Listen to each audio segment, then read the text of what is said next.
espero que todos estén en sus casas mirándonos. Bienvenidos a una edición más de Otra Mirada. En esta ocasión estamos con un invitado de primer nivel. Él es el licenciado César Martínez, especialista en discapacidad, y vamos a darle la bienvenida como corresponde. Señor, buenas, ¿cómo está usted? Buenas noches, muchas gracias Selva por la invitación y un placer estar en este programa.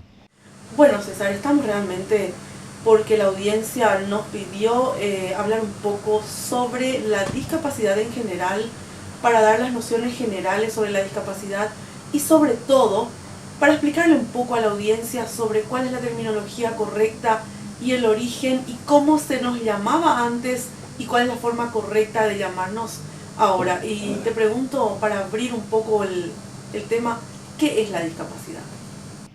¿Qué es la discapacidad? Antes de responder directamente un poco a qué es la discapacidad, tendríamos que remontarnos hasta la clasificación internacional de discapacidad de la Organización Mundial de la Salud, que existía en el año 92, ¿verdad? En el año 92, y esa clasificación, diríamos, tiene mucha incidencia en todas las terminologías que se siguen utilizando hasta ahora. Esa clasificación establecía, por ejemplo, una persona con deficiencia, una persona con discapacidad y el minusválido. Era una clasificación, la palabra minusvalía. Era un atributo hacia las personas con discapacidad decirle es una persona minusválida. De hecho, hasta ahora hay revistas internacionales, pero que hacen mención a eso. El Minusval es una revista internacional muy conocida en España que utiliza esa terminología, pero desde esa época, diríamos del 1992 hasta el 2001, que era, se le determinaba así a las personas del sector, ¿verdad? O sea, en el 2001 cambia el clasificador. El 2001 hace un giro realmente importante, hay palabras que ya no existen en el clasificatorio y por decirte, minusválido ya no existe, minusvalía ya no se utiliza y aparecen nuevas terminologías. Esta noche yo traje la clasificación internacional del funcionamiento de la discapacidad y la salud, que es de la Organización Mundial de la Salud, y en este clasificatorio ya aparecen las nuevas terminologías como funciones, estructuras corporales, actividad, participación, limitaciones, restricciones en la participación, que no solamente son términos, sino detrás de cada término hay un concepto y hay un abordaje que hay que realizar. Totalmente. Y estos clasificadores, digamos, ¿cuáles son los criterios para ir cambiándolos y cómo se hacen? Viste que, por ejemplo, la Conferencia Mundial de la Mujer, la conferencia, o sea, estos foros previo cambio a clasificadores como estos, ¿cómo se dan? La incidencia de los sectores de discapacidad y en los espacios y en los foros de la Organización Mundial de la Salud. O sea, se incluye la O temática sea, de... la temática de la discapacidad está dentro de la o sea, está como un eje dentro de de la Organización Mundial de la Salud. Entonces, son los sectores de las personas con discapacidad las que van haciendo con los profesionales. Eso también es importante. La Organización Mundial de Salud en ese espacio y foros de discusión establecen el sector de discapacidad y los profesionales que trabajan hacia o en favor de las personas con discapacidad, ¿verdad? Claro, y los clasificadores tienen una duración, digamos, o eso se va dando de acuerdo a las coyunturas. No, o sea, hay una regla, básicamente, para empezar a revisar un clasificatorio, alguna modificación tendría que pasar mínimo 10 años. Por eso, de hecho, la primera clasificación que establecía la deficiencia, discapacidad y minusvalía del 92 fue modificada recién en el 2001.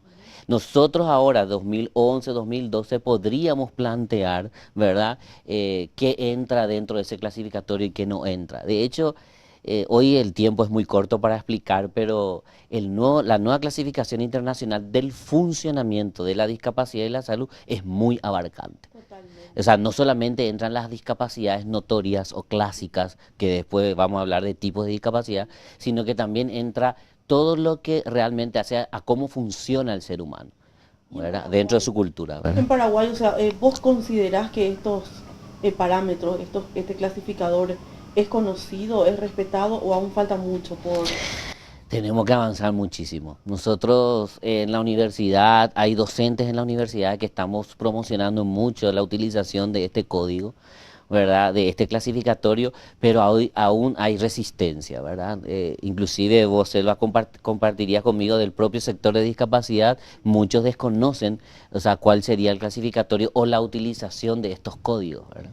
Ahora, por ejemplo, para ir entrando en el próximo bloque en el tema, ya no se dice excepcionales, ya no se dice impedidos, ya no se utilizan esos términos, ya no Yo se debería. ya no se debería. Yo en relación a los términos siempre hablo de dos elementos fundamentales, uno cultural y otro, diríamos, científico.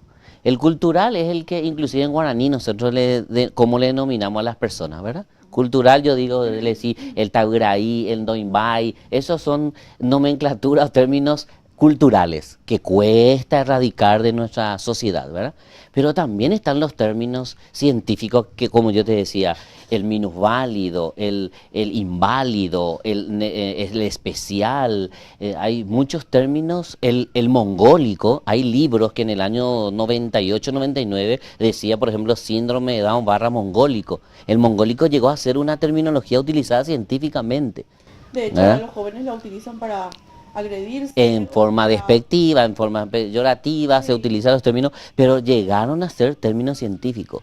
Hoy la clasificación internacional te habla de personas con discapacidad, te habla de la persona sigue teniendo un déficit, la persona que no ve, su deficiencia es la vista, pero después podemos hablar de por qué se dice discapacidad, eso, ¿verdad? por eso, o sea. Entonces el concepto de discapacidad es un déficit que tiene el ser humano. La discapacidad es un atributo con una connotación social. La persona tiene un déficit, puede ser ciega, no caminar y todo, pero la discapacidad es el atributo social, la barrera. Es la Ejemplo, una persona que no ve tiene el déficit de la de la visión, visión. deficiencia visual, ¿verdad? ¿Por qué se dice persona con discapacidad? Porque le damos un atributo social, una connotación social. La persona que no ve tiene una barrera. ¿Cuáles son las barreras? Si no le doy el braille, si no le doy una computadora con un programa que JAWS, etcétera, etcétera. Cuanto más barreras pone la sociedad, esa persona que tiene esa deficiencia tiene más discapacidad. O Bueno, sea, César, este debate está sumamente interesante y vamos a un poco a la breve pausa y al volver vamos a ver cómo realmente se nos tiene que llamar.